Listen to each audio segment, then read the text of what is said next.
pessoal! Sejam muito bem-vindos e bem-vindas para a nossa oficina oferecida pelo Bex Banco e pela eBury. Nesta oficina, vamos abordar de forma prática como a indústria de pagamentos está intimamente ligada à rápida evolução dos marketplaces e e-commerces cross-border. Confira como esta indústria vai acelerar ainda mais os negócios digitais entre o Brasil e o mundo com o Luiz Henrique Didier, CEO do Bex Banco, e o Fernando Pierre, Global Chief Commercial Officer da eBury. Um agradecimento especial aos nossos patrocinadores e apoiadores nessa jornada, o eBay, nosso patrocinador master, nossos patrocinadores Gold, Vtex e Balk, e em especial ao Bex Banco e a eBury por também oferecer a oficina de hoje, ao Facebook pela parceria na divulgação e o apoio da ABCom. Boa oficina, pessoal! Bom, boa tarde, pessoal. Bem-vindos à nossa oficina em parceria aqui com a B2Go. Me apresentando aqui, eu sou Didier, CEO do Bex Banco, uma empresa de pagamentos digitais que tem uma licença de banco, então a gente faz um pouco do business de banco, um pouco do business de pagamento. E junto comigo aqui está o Fernando Pierre, vai se apresentar junto. Boa tarde, obrigado a todos que estão aqui nos vendo. Temos aqui, meu nome é Fernando Pierre, eu sou da eBury, tanto o Bex Banco quanto a eBury são patrocinadores aqui das oficinas da B2Go, estamos muito contentes aqui, acho que como já foi dito, com a parceria aqui com a B2Go. E a eBury é uma empresa inglesa de 10 anos, é uma fintech inglesa de 10 anos de idade, que está abrindo agora aqui no Brasil, faz 4, 5 meses que nós estamos aqui no Brasil, e basicamente o que a gente faz é câmbio e proteção cambial ao redor do mundo. Estamos em 21 países e estamos muito contentes de estar chegando aqui no Brasil. Olha, eu vou fazer o seguinte, acho que o nosso tema de hoje, basicamente, é a gente falar sobre os pagamentos sem fronteiras, né, no universo de marketplaces. Eu acho que a gente vem vendo esse mercado crescendo em torno de 40% no Brasil no ano de 2020, e o mobile representou aí 50% desse volume, um pouco mais de 50% desse volume. E teve um crescimento só no mobile de 10% versus 2019. Ou seja, o ano de 2020, que foi esse ano atípico de pandemia, teve esse crescimento. Então, eu queria perguntar para o Didier o que isso representou no e-commerce aqui no Brasil, o que ele viu através do Bex Banco aqui no Brasil, desse volume financeiro, dessas transações acontecendo aqui no Brasil, para falar para os nossos parceiros e clientes aqui que estão nos assistindo. Vamos lá. De fato, um ano atípico, e acabou sendo um ano atípico de muito sucesso para o e-commerce cross-border, né? Nesse ano atípico, o que aconteceu? A maioria das pessoas, muita gente no Brasil que nunca tinha feito uma compra online, como teve que aprender a se relacionar com o mundo digital, fez a sua primeira compra online no ano da pandemia. Ao mesmo tempo que aprendeu a fazer a compra online, aprendeu que o mundo de compras online não tem fronteiras. Então, as pessoas podem acessar e-commerces do mundo todo, comprar produtos e serviços do mundo todo e receber isso na sua casa aqui no Brasil, sem necessariamente ter que viajar. Então, acho que a atipicidade da pandemia fez com que os brasileiros acessassem mais o mundo digital e, mais do que isso, acessassem o mundo, né? A gente, tanto aqui o Bex quanto a eBury, acreditam que o mundo globalizado é uma realidade. E acho que a pandemia talvez tenha acelerado em 10 anos essa realidade, né? O Brasil sempre foi um país muito fechado, distante para viajar, mas com internet, e-commerce e as pessoas tendo que ficar em casa comprando seus produtos e serviços pela internet, passaram a acessar o mundo. Então, acho que, de fato, o ano da pandemia acelerou literalmente 10 anos, o que talvez demorasse para acontecer aqui no mundo de e-commerce cross-border, né? Então, vejo como a atipicidade da pandemia, de fato, gerou uma velocidade muito grande de adoção do brasileiro acessando o mundo, né? Eu acho que o brasileiro, ele sempre foi um early adopter, né? Ele sempre entrou nas tecnologias disponíveis no mundo, quer seja o Facebook, o Instagram, todos as mídias sociais também. O brasileiro entrou com muita velocidade nisso e adoção muito antes.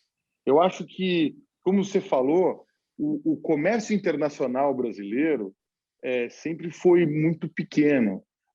E eu acho que o Brasil vem fazendo acordos internacionais, fez um com a Comunidade Europeia, ou seja, cada vez mais com vontade de inserir o Brasil nesse cenário internacional de comércio exterior, que ainda nós somos uma companhia, me lembro outro dia falando contigo, você falar, poxa, nós somos a 10ª potência mundial em termos de PIB, mas em termos de comércio exterior somos a 25ª, ou seja, temos muito ainda pela frente para poder... E eu acho que esse fator da pandemia ter nos trazido o comércio eletrônico, né, o e-commerce e o cross-border, isso deslanchou, isso traz uma inserção maior do brasileiro que nunca pensou em vender fora, porque era difícil, porque era complicado, não sabia exatamente como fazer, procurava eventualmente uma câmara de comércio, procurava uma feira internacional, e hoje em dia ele tem as ferramentas do comércio eletrônico cross-border, né, na mão dele hoje em dia, para poder fazer ou exportação, muitos dos brasileiros fazendo importação, mas a gente também vê o fluxo do estrangeiro, né, o estrangeiro vindo para o Brasil para vender os seus produtos dentro do mercado local através de plataformas locais, né? Então, esse crescimento eu tenho visto de uma maneira super interessante e a gente vê exatamente a mesma coisa nos outros países que a Ébori está. A gente vê na França acontecendo a mesma coisa, na Itália acontecendo a mesma coisa, na Alemanha acontecendo a mesma coisa, e muitas vezes o pequeno e médio comerciante que importa um sapato da China vender num e-commerce na Espanha. Ou seja, é cross-border na compra e é cross-border na venda, né? Ou seja, o mercado efetivamente, como você disse, globalizou. Fala um pouco mais do que você tem visto aí dos teus clientes. O que eles têm feito nesse espaço? Você tem visto crescer isso daí? Especificamente, o cross-border cresceu 76% em faturamento no ano passado. Foram, no Brasil, 9 milhões de consumidores que nunca tinham feito uma compra cross-border, e hoje o cross-border já representa 27% do faturamento do e-commerce, né? Então, essa era até uma pergunta que se juntou aqui ao que a gente vem conversando. Eu acho que, de fato, a gente pode explorar bastante tema aqui, mas a realidade é que a pandemia, no final do dia, ela fez com que as barreiras caíssem de verdade, né? Nós somos um país continental, aqui inserido na América Latina, somos os únicos que falam português. A maioria da nossa população vive próximo ao oceano. Então, o brasileiro, naturalmente, não tem a experiência cross-border. A gente, diferente da Europa, não cruza a fronteira a qualquer hora, né? E tem outra moeda, outra língua. Então, a nossa forma de cruzar as fronteiras é de forma digital, inegavelmente de forma digital. E era um trabalho que muitos parceiros, clientes vinham fazendo no Brasil, aos poucos. A gente já tem no Brasil e-commerces muito grandes internacionais vendendo aqui no Brasil, mas não era muito simples atingir essa população. Agora, nesse modelo, de fato, o brasileiro aprendeu a viajar ao mundo via digital, né? E aprendeu que pode fazer tudo. Pode comprar, pode vender, pode vender serviço, pode vender produto, pode comprar serviço, pode comprar produto de outras nacionalidades sem literalmente sair de casa, né? A tese do e-commerce no mundo todo era: eu compro sem sair de casa e recebo em casa. Agora, essa tese expandiu. Ela eu compro e vendo produto e serviço para o mundo todo sem sair de casa. Isso é fenomenal, né? Isso o alcance que isso tem. Eu estava outro dia falando com um dos nossos clientes, né? Acho que até na hora da gente se apresentar, eu sou o responsável mundial de vendas da Ébori. Apesar de ser brasileiro, estar sentado no Brasil, a pandemia cria as possibilidades de você poder estar sentado no Brasil e comandar um time em 20 países, né? Então, o nosso time da Inglaterra, eu estava falando com um cliente lá e basicamente ele sempre importou produtos de linha branca da China e ele vendia na Inglaterra. Ou seja, já é um cara que fazia cross-border. Não é que ele não fazia cross-border, ele fazia cross-border, mas o que ampliou o mundo dele, as vendas dele? Ele fala o seguinte: pô, quer saber de uma coisa? Eu vou vender na Europa continental, vou vender na Alemanha, vou vender na França, vou vender na Suécia, eu vou vender na Suíça e tudo mais, mas eu vou vender através de sites de e-commerce, porque eu não tenho uma rede de distribuição lá e eu vou... Então, esse cara que já fazia o cross-border, que na Europa já era uma coisa, o cara já fazia, ele já importava da China e vendia na Inglaterra. Ele passa a vender fora com uma facilidade inacreditável, né? E E aí todos os que tipos de entra, eu acho que produto, né? a facilidade da Ebury, que eu acho que tem a ver aqui com o Brasil também, que é você poder oferecer contas em 50 moedas. Então, a Ebury hoje, você é um cliente, você é um brasileiro e você quer fazer uma exportação e você quer utilizar um site de e-commerce internacional para poder acessar um outro mercado, você abre uma conta em dólar na Ebury, você abre uma conta em euros, você abre uma conta em pounds, você abre uma conta em dólar australiano. Ou seja, você pode acessar vários mercados com uma única conta numa plataforma. Então, eu acho que aqui, o que nós trazemos aqui são ferramentas, além das de logística, que os e-commerce já trazem, né? Que as plataformas já trazem, de poder vender, fazer matchmaking, fazer... Você traz um pouco como receber no exterior, né? Então, acho que essa é um pouco dessa expansão rápida. Como esse crescimento é tão rápido, as pessoas não têm muito... Então, a gente abre conta rápido nos países, com um custo que é quase nada para você abrir conta e fazer pagamentos.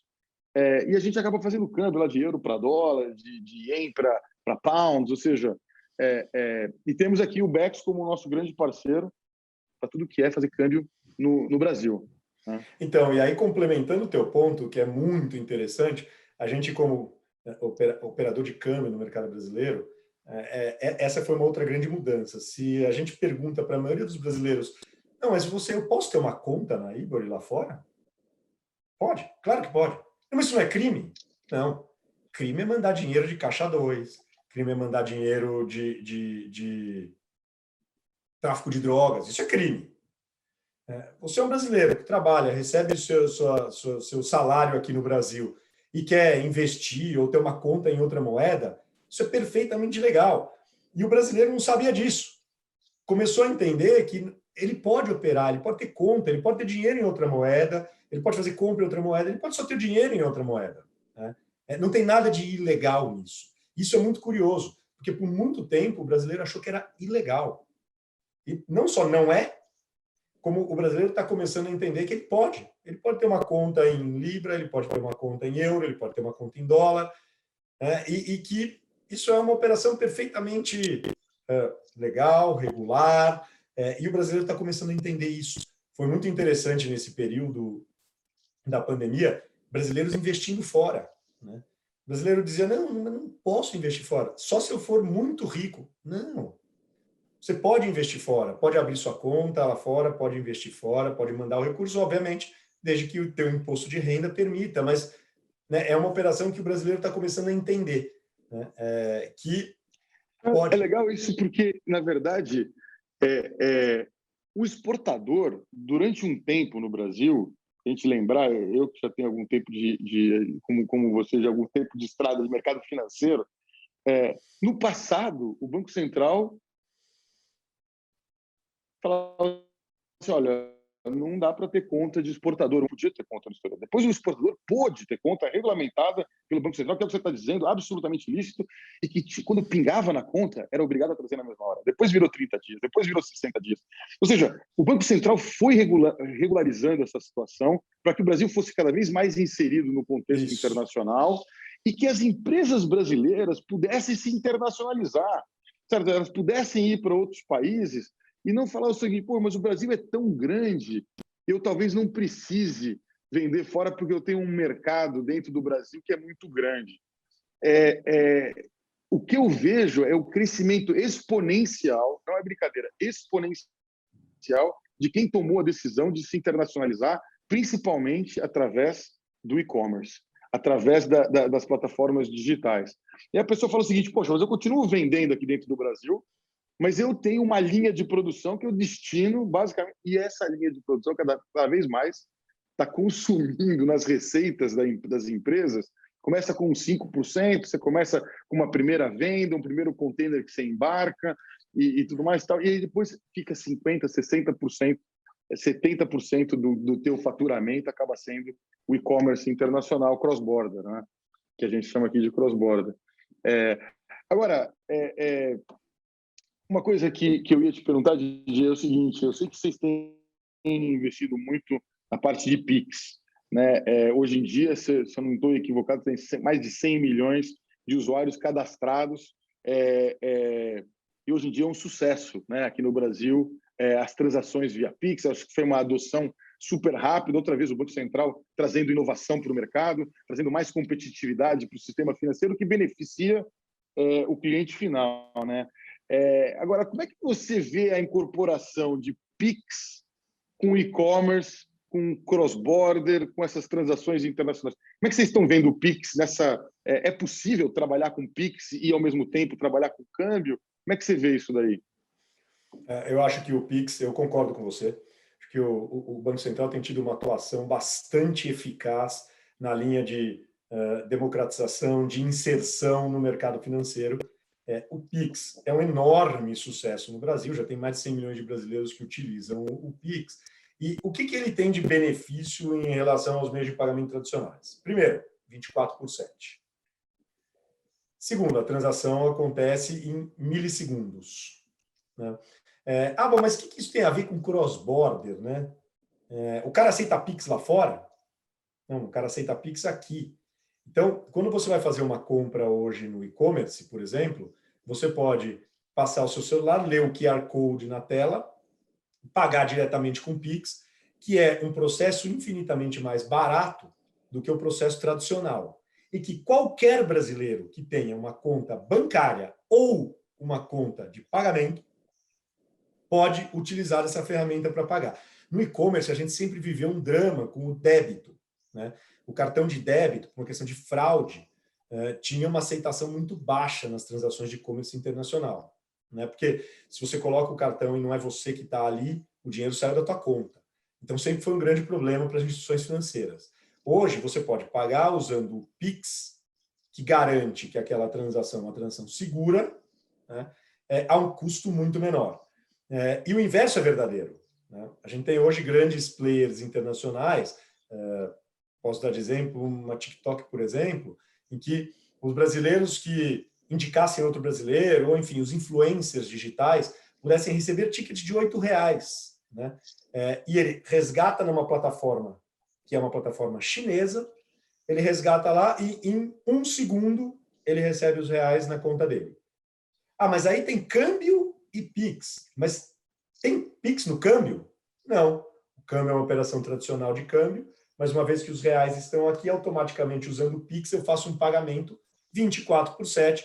Então, um cara que fez um resgate numa plataforma do TikTok, por exemplo, num sábado à noite, no próprio sábado à noite, recebe o dinheiro na conta dele.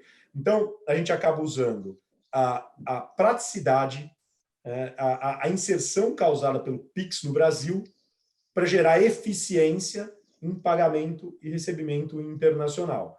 Então, acho que, de fato, essa é a revolução da indústria de pagamento local, certamente nos ajuda a alavancar o cross-border, seja brasileiro pagando compras lá fora, seja empresas lá de fora pagando brasileiros que têm que receber e querem receber aqui 24 por 7 os tickets que eles fazem de transação lá fora. Então, acho realmente isso foi na minha opinião, uma revolução na indústria de pagamento.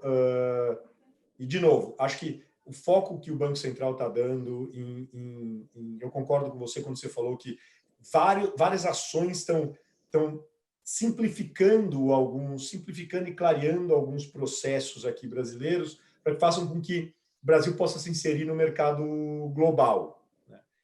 Vocês operam no mercado todo, tem grandes clientes operando no mercado todo. E como você entende, Fernando, qual a percepção desses grandes players hoje em relação ao mercado digital brasileiro? O que realmente torna o Brasil um mercado cobiçado por empresas lá de fora vendendo para cá?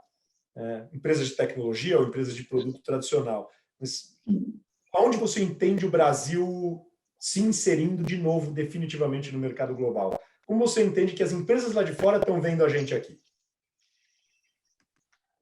Eu acho que o que eu vejo, talvez a gente tenha falado um pouco sobre isso, mas eu acho que o brasileiro é cada vez mais com acesso à internet. O brasileiro cada vez mais com acesso a mobile, né? Cada vez mais com acesso a cartão de crédito e a poder fazer as compras online através de aplicativos. Ou seja, as ferramentas no Brasil estão disponíveis e estão cada vez mais entrando dentro dos consumidores brasileiros, um mercado de 220 milhões de pessoas, um mercado enorme, em que para você vir ao Brasil, para se estabelecer no Brasil, como qualquer outra internacionalização, você abrir um CNPJ, você abrir uma empresa, ou seja, tem todo um processo, eu não diria nem a parte burocrática, eu estou dizendo assim, é toda uma decisão da empresa de investir capital, de trazer gente, de contratar, tem toda uma parte legal e jurídica e tudo mais, tal, que em qualquer país tem a sua complexidade, o Brasil não é diferente. Então, na hora que você vê um país gigante, em que ainda tem uma demanda de consumo crescente, com todos os acessos hoje em dia eletrônicos na mão do consumidor, os nossos clientes internacionais olham isso e falam o seguinte, eu não preciso nem ir ao Brasil para poder abrir a minha empresa, porque basta eu ter as conexões corretas e acessar os mercados corretos e eu consigo explorar um mercado novo, um mercado que eu não estou ainda, e o Brasil ainda tem poucas instituições que conseguem dar essas ferramentas. Eu acho que aí, como você falou, o Banco Central está querendo inserir o Brasil cada vez mais nisso, querendo criar os trilhos, né, de pagamentos entre o Brasil e o resto do mundo com mais facilidade. E eu acho que isso tem atraído. Acho que isso tem atraído os investidores estrangeiros ou os marketplaces estrangeiros a virem ao Brasil. Nós somos um exemplo, né? Nós estamos aqui há 4, 5 meses abertos aqui no Brasil, que a gente vê um potencial aqui nesse mercado, quer seja de um merchant ou de uma empresa lá de fora querendo fazer coisa aqui dentro, ou se não de um brasileiro querendo exportar, né? Porque eu acho que o cross-border cresce no mundo inteiro, ou seja, a globalização cresce no mundo inteiro e o e-commerce cresce no mundo inteiro. Quando você junta essas duas componentes de internacionalização de empresas com as plataformas eletrônicas, aí com os serviços que vocês trazem eletrônicos, com as contas internacionais que a gente fornece e tudo mais, eu acho que essas são as ferramentas que o Brasil estava precisando para poder dar uma segunda onda desse crescimento de internacionalização. Então, eu vejo todo mundo procurando a gente para poder entender mais de Brasil, para poder saber como entrar no Brasil, como eu consigo fazer meus collection accounts aqui no Brasil, como é que eu posso coletar, fazer cobrança, como é que eu posso mandar o dinheiro para fora, e o brasileiro na mesma toada. Eu acho que esse movimento do brasileiro ainda está no comecinho. O movimento do brasileiro querer exportar está no comecinho. E o brasileiro está começando a sentir o gosto disso e falar, mas isso aqui era só para empresa grande, é só para quem é commodity, que vende na China, commodity agrícola e não sei o que e tal, o minério de ferro, que são as grandes empresas brasileiras que fazem isso de uma maneira muito bem feita, há muitos anos, são especialistas. Mas o pequeno tinha um pouco de receio. Será que... E a gente vê produtos dos mais variados vendendo já em plataformas no exterior, que a gente jamais podia ter ideia de que ia ter demanda desse tipo de coisas prosaicas, coisas do dia a dia, que se vende aqui, vendendo fora.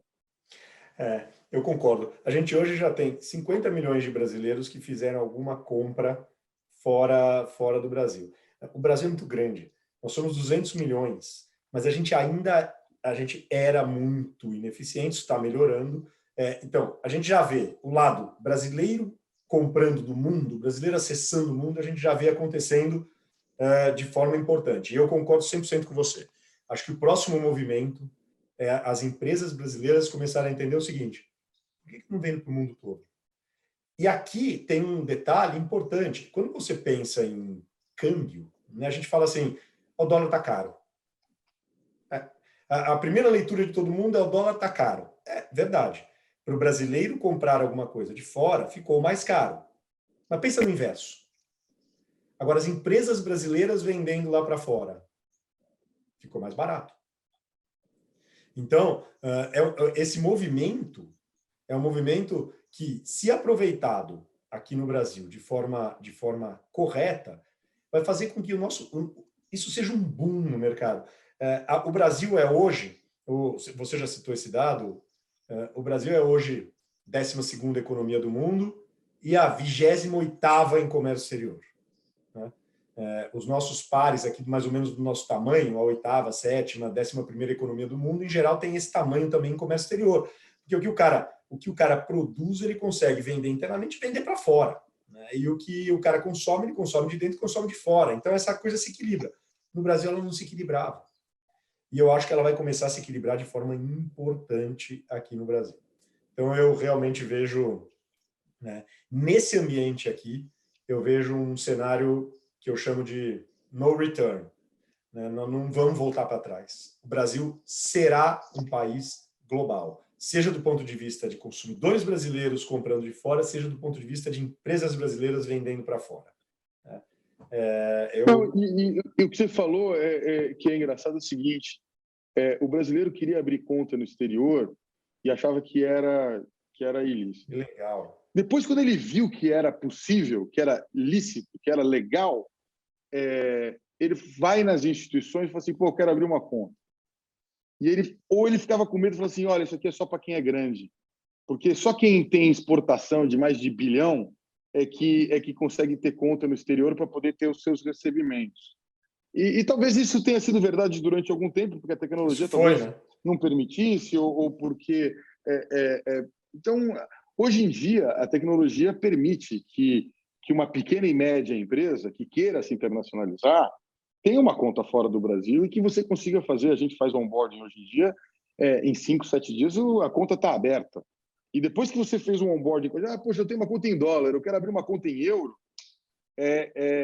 na hora que você já virou cliente, a segunda conta ela é aberta em minutos, porque eu não preciso mais do seu cadastro.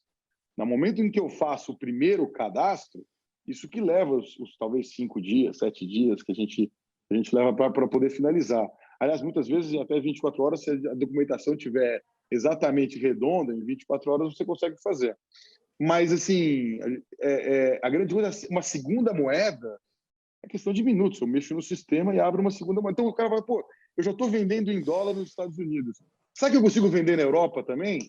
Pô, vou abrir a conta. Qual é o custo? 0. Eu abro a conta em euros e começo a tentar vender. Se eu vender, essa parte já está resolvida, né? Ou seja, o que no passado era um problema de abrir uma conta e etc., hoje em dia as instituições como a Ebury já conseguem oferecer esse negócio tranquilamente.